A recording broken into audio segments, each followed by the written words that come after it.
नमस्कार, आपका बहुत स्वागत है हमारे खास कार्यक्रम ज्योतिष सागर रत्न विज्ञान में और मैं हूं आपके साथ अंशिका। दोस्तों, आज के इस एपिसोड में हम बात करने वाले हैं शनि के बारे में और एक बहुत स्पेशल दोष के बारे में जिसके बारे में बहुत लोगों को नहीं पता होता। तो कौन सा दोष है, आप बने रहिए हमारे साथ, इस पर चर्चा करेंगे, आपको बहुत जल्द ही पता चलने वाला है। इस पर चर्चा करने के लिए हमारे साथ स्टूडियो में मौजूद हैं रजत जानकीर जी। इनके बारे में मैं आपको बता दूं, ये वैदिक एस्ट्रोलॉजर हैं, इसके साथ ही साथ वास्तु एक्सपर्ट हैं और जेमोलॉजिस्ट भी हैं। तो आइए स्वागत करते हैं उनका और चर्चा को शुरू करते हैं। बहुत स्वागत है रजत जी आपका। कैसी अंशिका आप? मैं बहुत अच्छी हूँ, आप कैसे? बिल्कुल बढ़िया। रजत, आपसे हम बहुत सारी बातें कर रहे हैं, अच्छी अच्छी चीज़ें हमको पता चल रही हैं, बहुत सारे दोषों के बारे में, बहुत सारे ग्रहों के बारे में, कुंडलियों के बारे में। तो आज हम बात करने वाले हैं आपसे शनि देव के बारे में और मोस्टली हम बात करेंगे जो शनि देव को लेकर बहुत सारी परेशानियां लोगों के मन में होती हैं, टेंशन रहती है। सबसे बड़ी चीज़ रहती है साढ़े साती को लेकर। तो शनि देव की साढ़े साती क्या है? जी। पहले तो अंशिका, साढ़े साथी जो है वो हर किसी की लाइफ के अंदर आती रहती है। हर एक समय के बाद जो एक 7.5 साल का जो शनि का मूवमेंट है वो हर 22.5 साल के बाद किसी ना किसी कुंडली में आती है। साढ़े साथी का जो कंसेप्ट है, उधर सबसे इम्पॉर्टेंट जो प्लैनेट बनते हैं वो दो हैं। पहला एक है चंद्र, ठीक है, और चंद्र जो है वो आपकी लग्न कुंडली में कहाँ बैठा हुआ है उसको देखा जाता है। और फिर दूसरी चीज़ है आपका शनि। शनि जो आपके गोचर के हिसाब से या आपके जो करंट ट्रांजिट के हिसाब से अगर देखा जाए तो वो किस राशि में बैठा हुआ है। जब भी अगर हम देखें चंद्र की पहली, चंद्र की सातवीं और चंद्र की अगली राशि के आसपास अगर सैटर्न का ट्रांजिट होता है तब इंसान की लाइफ में साढ़े साती की प्रॉब्लम आती है।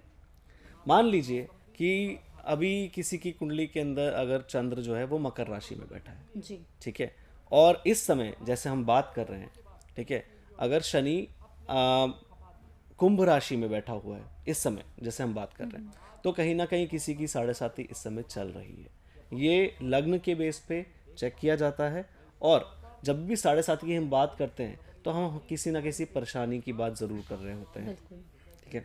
तो इन जनरल अगर हम ये ट्रांजिट की बात करें तो movement of Saturn across the 3 जोडियक्स, जो चंद्र के जोडियक्स जहाँ पे चंद्र बैठा है उससे एक पहले और एक बाद का और उसका खुद का, उन तीनों राशियों के सामने जब सैटर्न का ट्रांजिट होता है तब उसे हम साढ़े साती बोलते हैं। जी।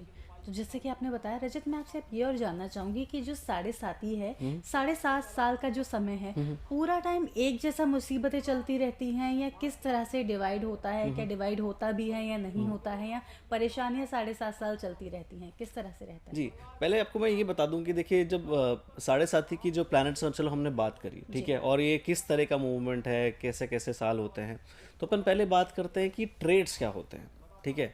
देखिए चंद्र जो है ना, चंद्र बहुत सौम्य ग्रह है, ठीक है। चंद्र इमोशन है, चंद्र आपके थॉट्स हैं, चंद्र जल तत्व को ध्यान रखता है, ठीक है। चंद्र की जितनी अपन सौम्यता की बात करते हैं, चंद्र कहीं ना कहीं आपके हाव भाव, आपके प्रेजेंटेशन, आपकी प्रोफाइल पे हर जगह कहीं ना कहीं आपके थॉट प्रोसेस पे चंद्र की पूरी दृष्टि रहती है।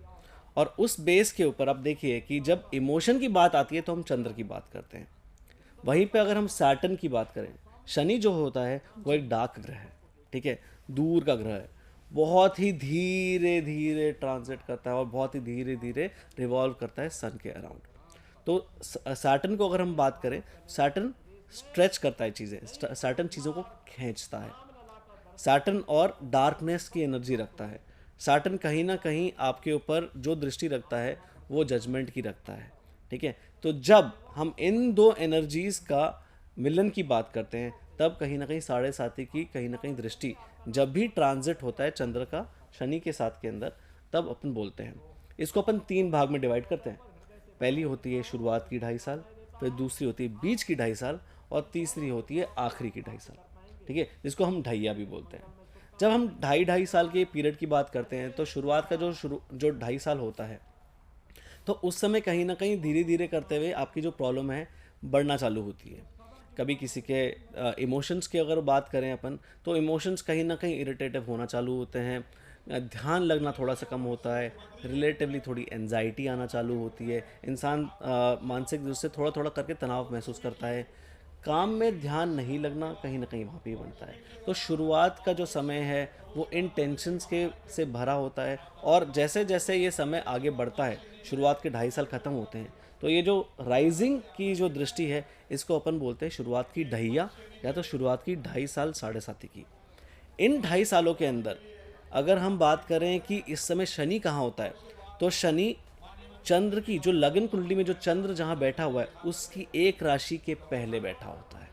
मान लीजिए अगर किसी की कुंभ राशि है, तो अगर शनि उस समय मकर राशि में बैठा हो, ठीक है, तब जाके अपन बोलते हैं कि चंद्र जो कुंभ में है और अगर शनि मकर में है, तो इसका मतलब किसी की राइजिंग चालू हुई है या शुरुआत की ढैया चालू हुई है। ये साढ़े साथी की शुरुआत होती है। और उसके बाद हम बात करते हैं बीच की, जब अपन बोलते हैं पीक ऑफ साढ़े साथी। साढ़े साथी पीक तब होती है जब शनि और चंद्र एक साथ एक ही राशि के अंदर बैठे होते हैं। अब इसी की चीज़ का एग्जाम्पल अपन ले लेते हैं, ठीक है। चंद्र जो है अगर आपका कुंभ में बैठा है, शनि भी अगर कुंभ में बैठा हुआ है, इसका मतलब एक्वेरियस के अंदर चंद्र और एक्वेरियस के अंदर शनि, दोनों के दोनों एक साथ बैठे हुए हैं। तो ये जो दोष होता है कहीं ना कहीं, अगर दोनों कुंडली के अंदर भी साथ में ही बैठे हैं तो आपको विष दोष तो बनाता ही है। बट अगर चंद्र और शनि एक साथ ही बैठ गए तो जो एनजाइटी हुई, पैनिक अटैक्स हल्का हल्का आना, काम में बिल्कुल डिस्कनेक्ट फील करना, प्रॉब्लम्स कहीं ना कहीं हेल्थ रिलेटेड भी होते हैं, कहीं ना कहीं डिप्रेसिव एनर्जी भी बनती है इस समय। अगर हम कार्य की बात करें तो कार्य के अंदर हानि होना, पैसे का थोड़ा नुकसान होना, लॉसेस की बात करें तो लॉस आपके रिलेटिवली ज़्यादा होना, डिप्रेशन तो डेफिनेटली कहीं ना कहीं इधर आता है। और एज वेल एज जो आपकी लाइफ में प्रॉब्लम्स होती है इन जनरल, रिलेशनशिप में प्रॉब्लम आना, या किसी अगर वर्क स्पेस की बात करें तो मैनेजर से नहीं बनना, या जो कंपनी के आसपास के लोग हैं दोस्तों से नहीं बनना, तो ये साइड की दृष्टियाँ भी आती हैं। स्पाउस की बात करें तो स्पाउस के साथ के अंदर रिलेशनशिप के अंदर दिक्कतें आना, ये चीज़ भी बहुत कॉमन हो जाती है। तो ये जो पीक का समय होता है ये सबसे ज़्यादा प्रॉब्लम देता है। और ये जो शुरुआत के बाद जो बीच की 2.5 साल के साढ़े साथी आती है, इसको अपन बोलते हैं पीक। पहली थी राइजिंग, अब आई है पीक। पीक के अंदर आपको सबसे ज़्यादा प्रॉब्लम्स, सबसे ज़्यादा दिक्कतें शनि के हिसाब से, शनि की दिक्कतें आपको सबसे ज़्यादा मिलेंगी। जिस भी इंसान का चंद्र और शनि अगर दोनों ही खराब हो तो उन लोगों को सबसे ज़्यादा साढ़े साथी का इम्पैक्ट और अनुभव होता है। ये है आपका शुरुआत बीच का बीच ढाई का, साल जी। अब अपन बात करते हैं आखिरी 2.5 साल। देखिए, जो चीज़ ऊपर जाती है वो चीज़ नीचे भी आती है, ठीक है। तो जो आखिरी के जो 2.5 साल होते हैं उनको भी अपन ढैया बोलते हैं, लेकिन उसको अपन बोलते हैं सेटलिंग, ठीक है, जब चीज़ सेटल हो रही होती है। इस समय क्या होता है कि अगेन चंद्र आपका फिर कुंभ में है, लेकिन अब जो आखिरी के 2.5 साल है, अगर शनि कुंभ से निकल के आपके मीन राशि में चले गया, या आप बोल सकते हैं कि अगर चंद्र आपका एक्वेरियस से और सैटर्न जो है आपका पाइसीज में चला गया, इसका मतलब चंद्र को वो पीछे छोड़ के आगे निकल गया है, तो वो चीज़ें सेटल होना चालू हो रही हैं। दिक्कतें देखिए इस समय भी होती हैं, प्रॉब्लम आपको वैसी ही फील होती है रिलेटिवली, लेकिन कहीं ना कहीं उसका इम्पैक्ट धीरे धीरे धीरे करके थोड़ा थोड़ा करके कम होना चालू करता है। इम्पैक्ट देखिए आपको फिर भी रहेंगे, एनजाइटी इशूज़ तभी भी रहेंगे, पैनिक अटैक्स थोड़े रिलेटिवली कम होना चालू होंगे, लेकिन प्रॉब्लम्स आपको फिर भी रहेंगी। कर्म की बात करी जाए, काम के अंदर ध्यान वैसे भी नहीं होता है, तो रिजल्ट जो होते हैं वो भी काफ़ी ज़्यादा डिलेड रहते हैं। अगर किसी इंसान ने बहुत ज़्यादा मेहनत करी है अपनी साढ़े साथी के समय, तो ये भी पॉसिबल है कि जो रिज़ल्ट उसको शुरुआत में नहीं आ रहा था, तो धीरे धीरे करके जो डिलेड रिज़ल्ट है वो साढ़े साथी ख़त्म होने के बाद उनको ज़्यादा जल्दी मिले। तो जो सेटलिंग होती है, सेटल टाइम के अंदर भी दिक्कतें हैं लेकिन रिलेटिवली कम है, और सेटल होने के बाद जब साढ़े साथी ख़त्म होती है तब जाकर इंसान की जो दृष्टियां हैं और जब इंसान की जो बेनिफिट्स हैं उनको उस समय मिलते हैं। और इसीलिए अपन बोलते हैं कि साढ़े साथी जब ख़त्म होती है तो बहुत सारी चीज़ें इंसान को देके जाती है, बहुत फ़ायदे देके जाती है। अब देखिए इतना नुकसान हो गया, अगर थोड़ा फ़ायदा होता है तो लोगों को लगता है कि चलो ठीक है कुछ तो फ़ायदा हुआ साढ़े साथी ख़त्म होने का। लेकिन देखिए कहीं ना कहीं अगर दिक्कतें ऊपर गई हैं तो नीचे भी आई हैं, और नीचे आई हैं तो आपके उसके रिस्पेक्ट में जो आपने अभी तक सहा है उसका थोड़ा सा बेनिफिट आपको एंड में मिल जाता है। इसी को आपको 7.5 साल को अपन 7.5 बोलते हैं। तो 7.5 आपने बहुत अच्छे से एक्सप्लेन किया रजत। मुझे लगता है बहुत से व्यूअर्स को कन्फ्यूज़न रहता है कि 7.5 में क्या होता है, क्या परेशानियां चलती रहती हैं या नहीं। तो जैसे कि आपने बताया, पहले शुरुआत होती है, फिर बीच में जो होता है 2.5 साल वो पीक के होते हैं, देन फिर सेटलिंग ईयर्स होते हैं जो 2.5 साल होते हैं। बिल्कुल। तो अब मैं आपसे ये पूछना चाहती हूँ कि अभी किन लोगों की 7.5 चल रही है?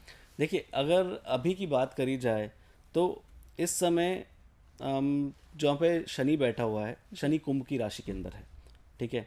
तो कहीं ना कहीं मकर, कुंभ और मीन राशि वाले, ये जो 3 जोडियाक्स हैं, इन लोगों को 7.5 का प्रभाव इस समय मिल रहा होगा।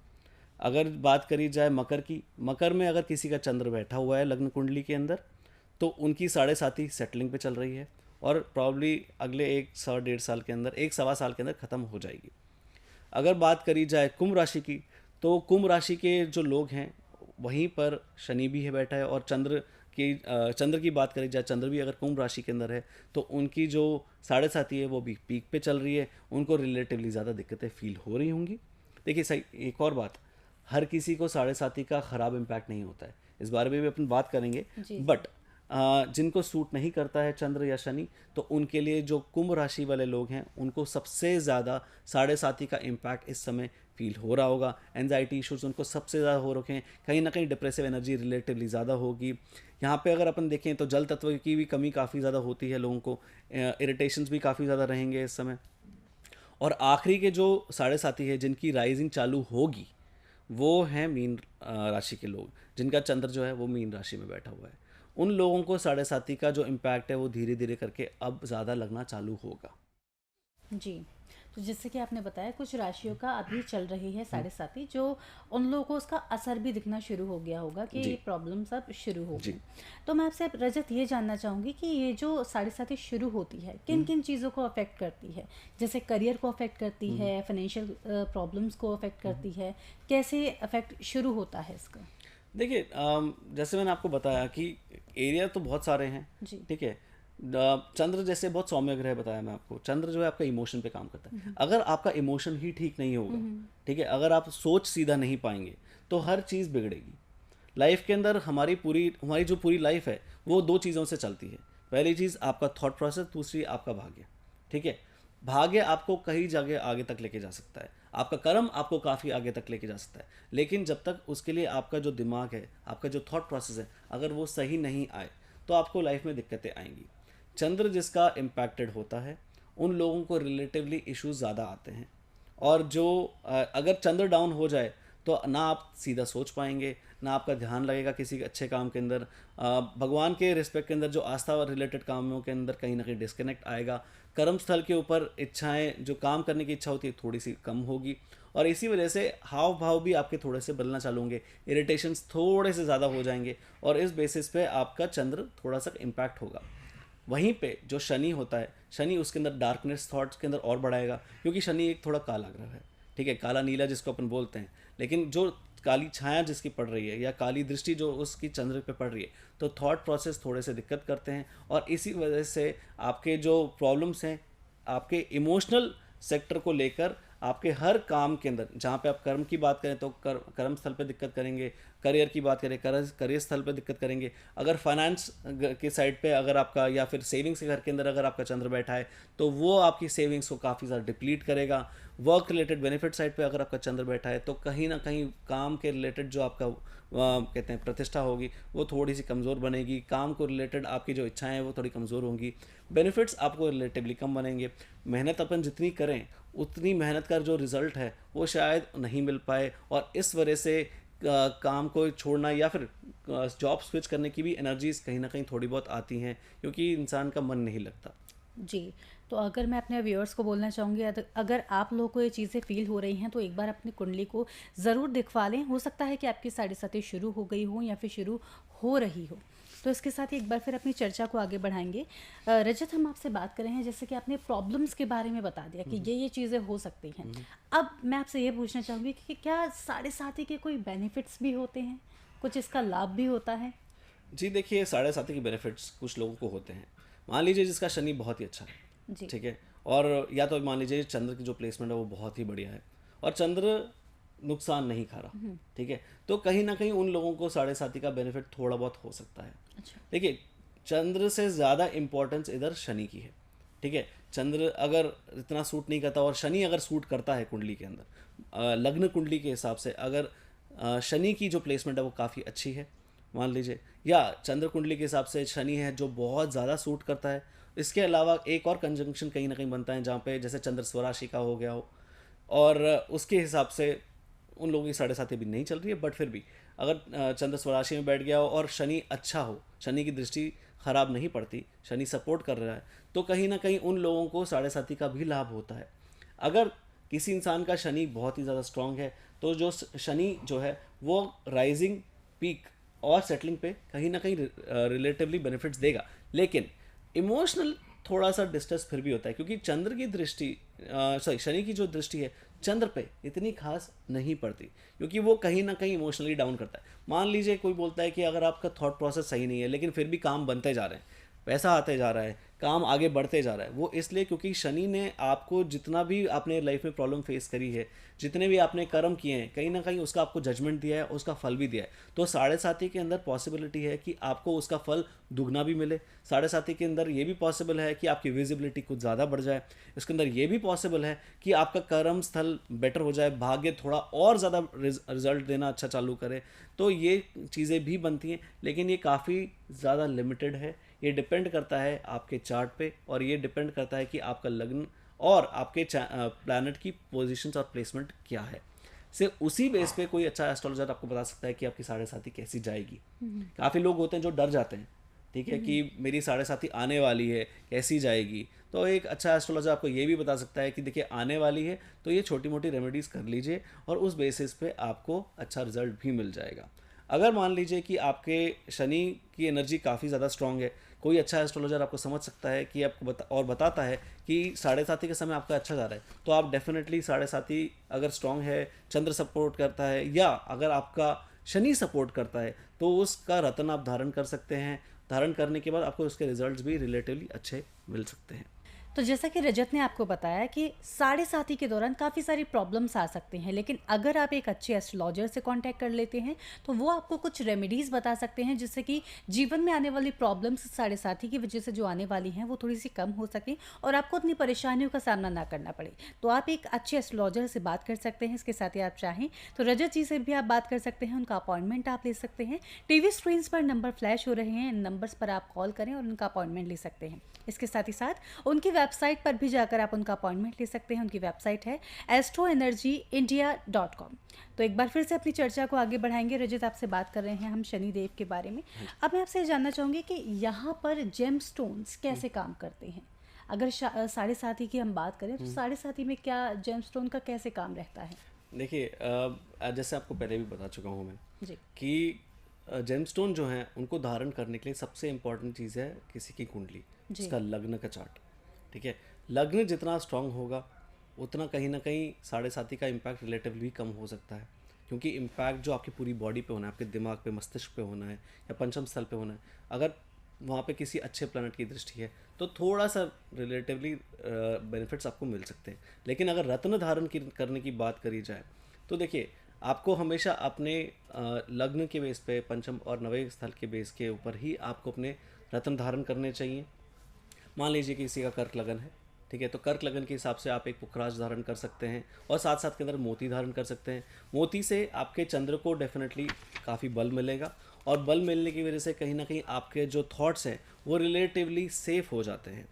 मान लीजिए कि अगर आपके साढ़े साथी चलने चालू हो रही है और चंद्र आपका काफ़ी अच्छा है, अगेन आप कर्क लगन के अंदर ही बैठे हैं, आपका चंद्र जो है वो कर्क लगन की कुंडली के अंदर कहीं ना कहीं अच्छा वेल प्लेस भी है, तो मोती धारण करने से साढ़े साथी का इम्पैक्ट रिलेटिवली थोड़ा को कम महसूस होगा। एटलीस्ट जो आपको इमोशंस हैं वो थोड़े से कंट्रोल फील होंगे और आपकी साढ़े साथी थोड़ी सी रिलेटिवली बेटर जा सकती है। रिजल्ट्स देखिए हमेशा ज़्यादा अच्छे नहीं होते, लेकिन उसी हिसाब से अगर देखा जाए तो कम से कम आपका जो मस्तिष्क है, आपका जो दिमाग है, उसके ऊपर इम्पैक्ट रिलेटिवली कम हो जाएगा और आप चीज़ों को बहुत ज़्यादा बेटर तरीके से समझ पाएंगे। थोड़ी प्रैक्टिकलिटी भी आती है, क्योंकि आप ये अंडरस्टैंड भी कर पाएंगे प्रॉब्लम को कि ठीक है, कोई दिक्कत आ रही है तो उसको मैं आराम से निकाल लूँगा। तो जेमस्टोन का काम डेफिनेटली यहाँ पे काफ़ी स्ट्रॉन्ग बन जाता है। अगर मान लीजिए आपकी बृहस्पति की दृष्टि शनि पे पड़ती है तो काम थोड़ा और आसान हो जाता है। रिलेटिवली आपके ऊपर जो दृष्टि आ रही हैं साढ़े साथी की, वो थोड़ी सी और रिलेटिवली आराम से निकल जाती हैं, दिक्कतें थोड़ी कम होती हैं। किसी अगर और कुंडली की बात करी जाए जिनका लगन थोड़ा अलग हो, जैसे अगर आप कन्या राशि की बात करी जाए, कन्या राशि वाले जो लोग होते हैं अगर उनका चंद्र थोड़ा ख़राब है लेकिन शनि अगर बहुत बढ़िया तरीके से प्लेस है तो आप डेफिनेटली नीलम का रत्न भी धारण कर सकते हैं। लेकिन उससे पहले आप एक पन्ने का भी धारण करिए और उसके बाद आप नीलम का धारण करेंगे। फिर कहीं ना कहीं आपके जो एनर्जीज़ हैं चंद्र को लेकर रिलेटिवली थोड़ा चीज़ें आसान हो सकती हैं। इमोशनली आप फिर भी थोड़ा डिस्ट्रेस रहेंगे लेकिन करियर के अंदर उन्नति आपको डेफिनेटली मिलेगी। जी। तो इसके साथ रजत मैं आपसे ये भी जानना चाहूँगी, मेरा प्रश्न तो है, उससे पहले एक और प्रश्न है कि अगर हम जैसे स्टोन को, कोई भी स्टोन धारण करेंगे, वो आपने बताया कि कुंडली के बेसिस पे ही हमें पता चल पाएगा, लेकिन क्या कितने कैरेट का लेना है वो भी कुंडली को देखकर ही बताते हैं? जी नहीं, देखिए कैरेट का जो कंसेप्ट है ना जी। वो थोड़ा सा अलग है। जी। हर इंसान कैरेट को बहुत ही अलग तरीके से मानता है। देखिए पूरी दुनिया के अंदर काफ़ी सारे एस्ट्रोलॉजर्स हैं जो अपने अपने तरीके से एनालाइज करके बताते हैं कि आपको इतने कैरेट का जेम पहनना होता है। देखिए हमेशा ये चीज़ सही नहीं होती कि वज़न के हिसाब से आप इतना तो पहनिए। ये एक डेफिनेटली एक तरीका है जो काफ़ी लोग इसे मानते हैं, लेकिन मेरा पैरामीटर थोड़ा सा अलग है यहाँ पर। अगर आप क्वालिटी पे बात करें, जितनी बढ़िया क्वालिटी होगी उतना बढ़िया रिजल्ट।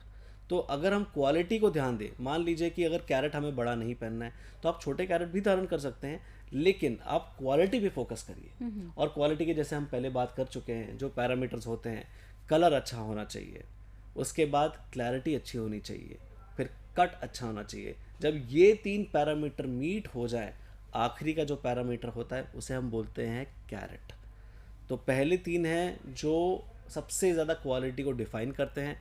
कलर जितना डीप होगा, जितना रॉयल होगा उतना अच्छा होगा। अगर हम बात करें नीलम की, जितना रॉयल ब्लू कलर होगा उतना अच्छा होगा। अगर पुखराज की बात करें, जितना येलोइश होगा उतना अच्छा होगा। अगर हम बात करते हैं रूबी की, तो अगेन जितना लाल होगा, जितना विविड की अगर बात करें कलर उसका जो उसमें भी बहुत सारे वेरिएशंस आते हैं, लेकिन जितना पर्पलिश या लाल होगा उतना कहीं ना कहीं रिजल्ट रिलेटिवली अच्छा रहेगा। जितना जेम क्लीन रहेगा, जब क्लैरिटी की बात करें, क्लीन इंक्लूजन जितने कम रहेंगे उतना जेम बेटर काम करेगा। रश्मियाँ जितनी अंदर जाएंगी वो ज़्यादा अच्छी तरह से रिफ्लेक्ट करेंगी और कहीं ना कहीं उसका रिजल्ट भी अच्छा मिलेगा। तो ये 2 पैरामीटर। और उसके बाद आता है कट। कट के अंदर भी बहुत सारे अलग के टाइप के होते हैं, लेकिन जेम जो होता है वो इस तरह भी कटना चाहिए कि वो जेम की प्रॉपर्टी को अच्छी तरह होल्ड कर पाए, उससे कलर को अच्छी तरह होल्ड कर पाए, और उस बेसिस पे जब भी रश्मियाँ जाती हैं आपकी बॉडी के अंदर वो एक डेडिकेट होके जा सकें। ज़रूरी नहीं है कि आपका जेम टच हो। एक और ये मिसकंसेप्शन है लोगों का कि भैया जेम टच होना चाहिए या नहीं होना चाहिए। मान लीजिए अगर आपने डायमंड पहना, ठीक है, और डायमंड तो भैया अगर आप उंगली पर टच हो गया तो खून निकाल देगा। तो ज़रूरी नहीं है कि एक जेम टच हो। हाँ, कभी कभार डेफिनेटली एक फीबल टच की, हल्की पुल की ज़रूरत होती है, लेकिन अगर टच नहीं होता है तो आप घबराइए नहीं, क्योंकि सनरेज जो होती है वो बॉडी के अंदर लाइट डाल रही हैं। टच करने से ही नहीं, वो लाइट के साथ भी आपकी बॉडी पे लगता है, तो वो रश्मि आपकी बॉडी में जाती हैं और उससे आपको बेनिफिट मिलता है।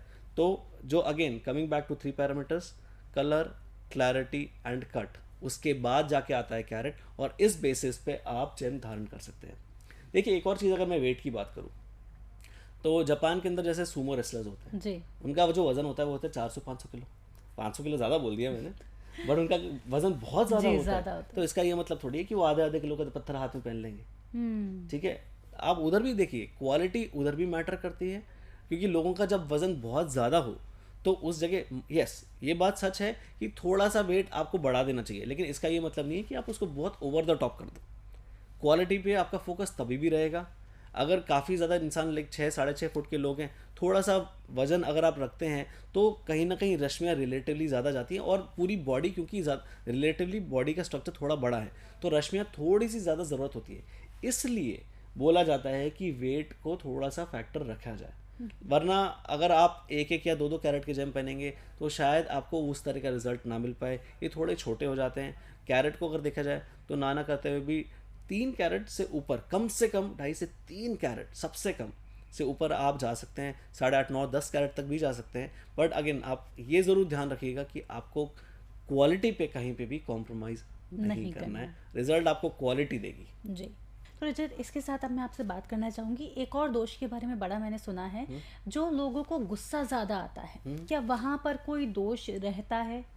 देखिए, गुस्सा आने का जो पैरामीटर है वो उसके दो तीन चीज़ें बनती हैं। पहली चीज़ तो या तो चंद्र काफ़ी डाउन हो जाए, ठीक है, क्योंकि चंद्र जो होता है इमोशन होता है। अभी हम साढ़े साथी की बात करते हैं, साढ़े साथी में भी चंद्र होता है, और जो बॉडी के वाटर एलिमेंट्स है अगर वो भी डाउन हो जाए तो कहीं ना कहीं इरिटेशन थोड़ा सा बन जाता है, ठीक है।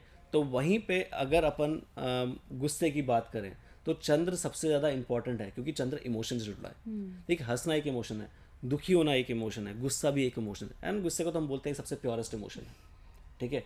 तो गुस्सा जो है वो चंद्र के ऊपर डिपेंड करता है। लेकिन एक जो दोष की बात करें, जैसे एक कुंडली के अंदर दोष होता है पूर्ण अंगारक योग, ठीक है, पूर्ण अंगारक दोष होते हैं जिसको, इस जगह अगर हम देखें आपके मस्तिष्क पे और आपके पंचम स्थल पे अगर कहीं पे भी फायर एलिमेंट की दृष्टि थोड़ी ज़्यादा आती है, वहाँ पर अपन बोल सकते हैं वो कि पूर्ण अंगारक दोष है। जैसे मान लीजिए कि 10वें घर के अंदर मंगल बैठ गया और 11वें घर के अंदर बैठ गया आपका सूर्य, ठीक है। तो मंगल की दृष्टि आपके सर के ऊपर चौथी दृष्टि के हिसाब से आती है, मंगल की दृष्टि जो आपके पंचम स्थल पे भी 8वीं दृष्टि के हिसाब से आती है, वहीं पे सूर्य की दृष्टि भी आपके पंचम स्थल पे 7वीं दृष्टि के हिसाब से बनती है। तो इन तीनों की जो दृष्टि है वो कहीं ना कहीं पूर्ण अंगारक योग बनाती है। देखिए, पूर्ण अंगारक योग का एक या दोष की बात करें, ठीक है, तो पूर्ण अंगारक दोष की अगर बात करें तो ये एक इंसान का एग्रेसिव नेचर थोड़ा सा ज़्यादा बढ़ाती है। जैसे एक इंसान मांगलिक रहता है, मांगलिक की प्रॉपर्टीज अलग होती हैं, लेकिन इस दोष के अंदर इंसान जनरली गुस्सा थोड़ा सा ज़्यादा करता है, जल्दी स्पाइक होना गुस्से को, जल्दी से रिएक्ट करना चीज़ों को, इमोशनली अवेलेबिलिटी थोड़ी सी कम हो जाना, इस जगह कहीं ना कहीं बन जाती है। ऐसा नहीं है कि लोग इमोशनल नहीं होते, वो इमोशनल भी होते हैं, but at the same time अब चंद्र कितना डाउन है, वाटर एलिमेंट्स बॉडी के कितने डाउन है, फायर एलिमेंट्स कितने उठे हुए हैं, ये दोनों फैक्टर बहुत करते हैं। और इस बेसिस पे अपन बोल सकते हैं कि ठीक है, गुस्सा ज़्यादा आता है तो लोग बोलते हैं ना मोती पहना दो, ये हमेशा सही नहीं होता। जैसे मैं आपको पहले बताया, ठीक है, वो ये देखना होता है कि आपके लग्न को या आपके पंचम घर को किस तरह कौन सा एक प्लैनेट जो आपको प्रोटेक्ट कर रहा है, जिसके बेस के ऊपर आप अपनी एनर्जीज को बचा सकते हैं और आपके इस दोष को थोड़ा सा कंट्रोल कर सकते हैं, ठीक है। अलावा इसके एक और चीज़ बनती है, देखिए, जितना ज़्यादा गुस्सा अगर आता है तो एक अच्छी बात भी मैं इधर आपको बताना चाहूँगा कि गुस्सा आना हमेशा ख़राब नहीं होता, ठीक है। हाँ, बात ये ज़रूरी है कि बार बार फालतू चीज़ों पे गुस्सा आना ये बिल्कुल ख़राब ट्रेट है, लेकिन जितना इंसान गुस्सा रखता है, जितना इंसान एग्रेसिव होता है, तो जितने भी वर्ल्ड लीडर्स हैं, अगर अपन आज की डेट में बड़े बड़े वर्ल्ड लीडर्स की बात करें, कहीं ना कहीं उनकी कुंडली में ये अंगारक योग ज़रूर दिखेगा, क्योंकि जो एग्रेसिविटी होती है इंसान की, वो ही इंसान को बड़े हाइट्स को अचीव करने के अंदर हेल्प करती है। अगर आपके वो ट्रेट्स उस लेवल के नहीं होंगे, अगर आपके वो टारगेट्स उस लेवल के नहीं होंगे, तो आपको उनको अचीव करने के लिए थोड़े से दिक्कतें होंगी। तो आपका एग्रेसिव नेचर जो होता है उन टारगेट्स को अचीव करने के लिए हेल्प करता है। तो ये जो दोष है कहीं ना कहीं किसी ना किसी तरीके से उन लोगों में ज़रूर मिलेगा जो बहुत ही बड़े लेवल पे, जैसे सीईओ लेवल पे बैठे हुए हैं या किसी ना किसी ऐसी लीडरशिप पोजीशन पे बैठे हुए हैं जहाँ पर उनने कहीं ना कहीं काफ़ी बड़े लेवल पे चेंजेस लाए हैं लाइफ के अंदर। ब्यूरोक्रेट्स जो होते हैं देखेंगे आप, वो बहुत कहीं ना कहीं इस एनर्जी को लेके बैठे हैं और उनकी लाइफ में भी काफ़ी सारा चेंजेस जो हैं वो उस एग्रेसिव नेचर की वजह से है, ताकि वो गो गेटिंग नेचर होता है ना, वो भी कहीं ना कहीं ये एक दोष जो है लेकर आता है। जी, तो इसी के साथ रजत, यहाँ पर अब कार्यक्रम को समाप्त करने का वक्त आ चला है, तो मैं आपको कहना चाहूँगी कि जाते जाते आप हमारे व्यूअर्स को tip of the day they दें। जिनका चंद्र काफ़ी सपोर्टिव है, जिनका जो लग्न होता है, मान लीजिए कर्क राशि है या वृश्चिक राशि है या मीन राशि है, उन लोगों को अगर पानी पीना है तो सिल्वर के ग्लास में पानी पीजिए, उनको काफ़ी बेटर लगेगा, उनकी हेल्थ काफ़ी अच्छी रहेगी एज वेल एज। और सिर्फ इसके अलावा कोई और राशि वाले लोग इसको इसमें पानी ना पिएं, उनके लिए इतना सपोर्टिव नहीं होगा। जी, थैंक यू सो मच रजत, इतनी सारी इन्फॉर्मेशन आपने हमारे साथ शेयर की और टिप ऑफ द डे जो आपने बताई उसको भी हमारे जो व्यूअर्स हैं फॉलो करेंगे। जिन राशियों को बताया कृपया करके वही राशि फॉलो करें, क्योंकि हर रेमेडी हर किसी के लिए नहीं होती, जैसा कि आप बोलते हैं। जी, इसी के साथ आपका एक बार फिर से बहुत धन्यवाद, आप यहाँ आए, आपने अपना कीमती समय हमें दिया, बहुत धन्यवाद। Thank you so much. तो दोस्तों, इसी के साथ आज के इस एपिसोड में इतना ही। आपसे फिर होगी मुलाकात, तब तक के लिए मुझे दीजिए इजाज़त। नमस्कार।